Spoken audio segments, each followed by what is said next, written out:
As you may have heard me mention a few times on this show already, I'm in Hawaii, enjoying some sun, sea, and quite a lot of sushi, to be honest with you. But last weekend, mere hours before I boarded my flight, Catherine and I went to a very special birthday party. This year, Star Trek turns 50 years old, and last weekend, in Birmingham, the cast and crew of 6 television series and 13 films came together to celebrate the occasion with fans from across Europe. Now, Catherine and I have been big fans of Star Trek for as long as either of us can remember, but we were curious, what brought people to Star Trek, and what does it really mean to them? My name is Tom. Melissa. Tim. So you are a Star Trek family, is that right? Correct, yeah. So I'm here, Tom, I'm here with my fiancée Melissa and my soon-to-be father-in-law as of next year. We're not having a Star Trek wedding, just so you know. But it will be themed. So yeah, we are Star Trek family.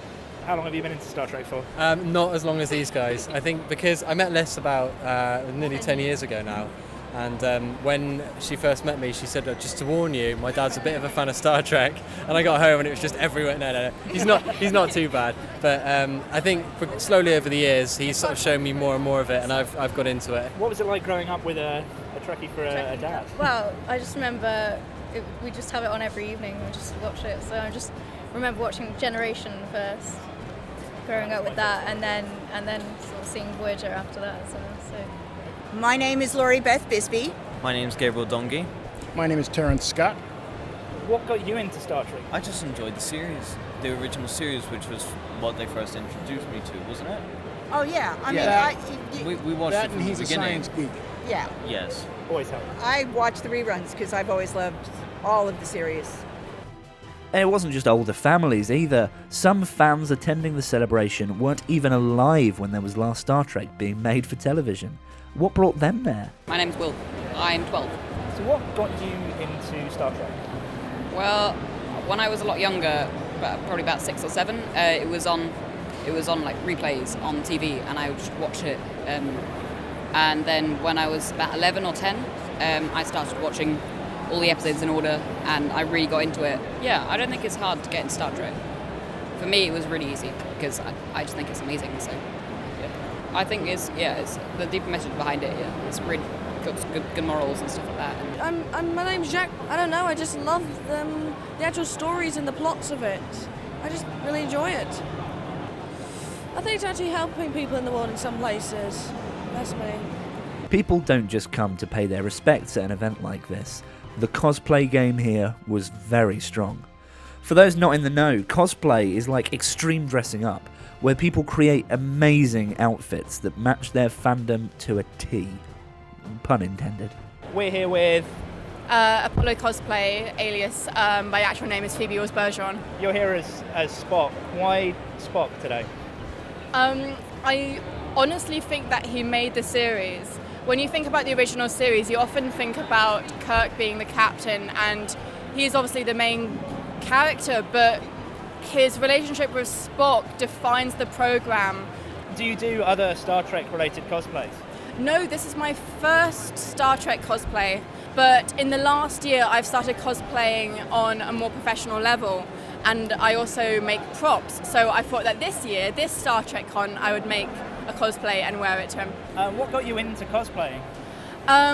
It was actually Tom Hiddleston and his Loki character from Marvel. Just because he's such an insane character with a lot of depth, and his costume was amazing, so I made that.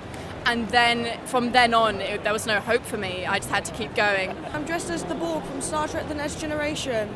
Why the Borg? I just think they're badass. What made you think of doing cosplay?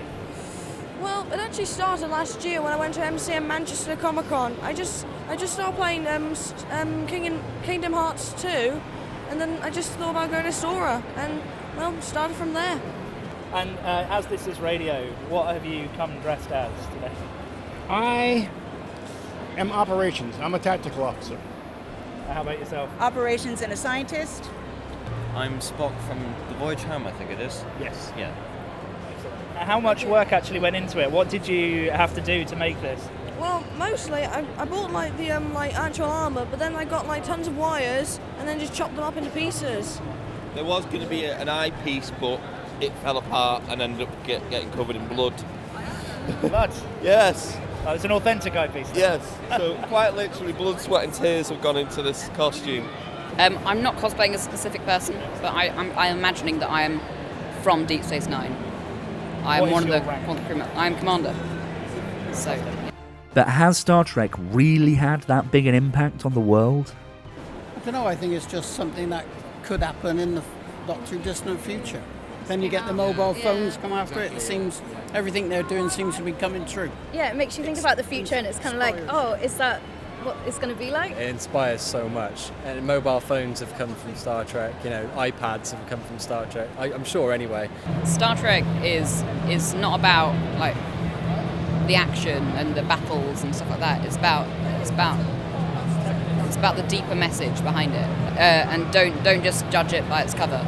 Don't just think, oh, Star Trek just for nerds and stuff like that. Star Trek, for me, is all about the diversity. You can see it from the moment you set eyes on the bridge. You've got so many different people from different backgrounds, like the first interracial kiss on TV. And there's a huge satisfaction knowing that the production company of Star Trek had to fight to keep it on air. And there's a lot of hope for that. If people can keep fighting for new equality, new diversity, then there's some hope for us later on. As I always say, I went through bullying through my life, and as I always just say, they may say what they like to me, but really, insult to injury, I've just grown used to like people not really. I've just grown not to care about what people have to say now. It's like I like this, and I don't care if other people don't. It's everyone's choice. Gene Roddenberry had a dream about how he wanted the future to go. We have the potential to go there. It's always that possibility that looms just over the hill. All we have to do is take those steps, and it's possible.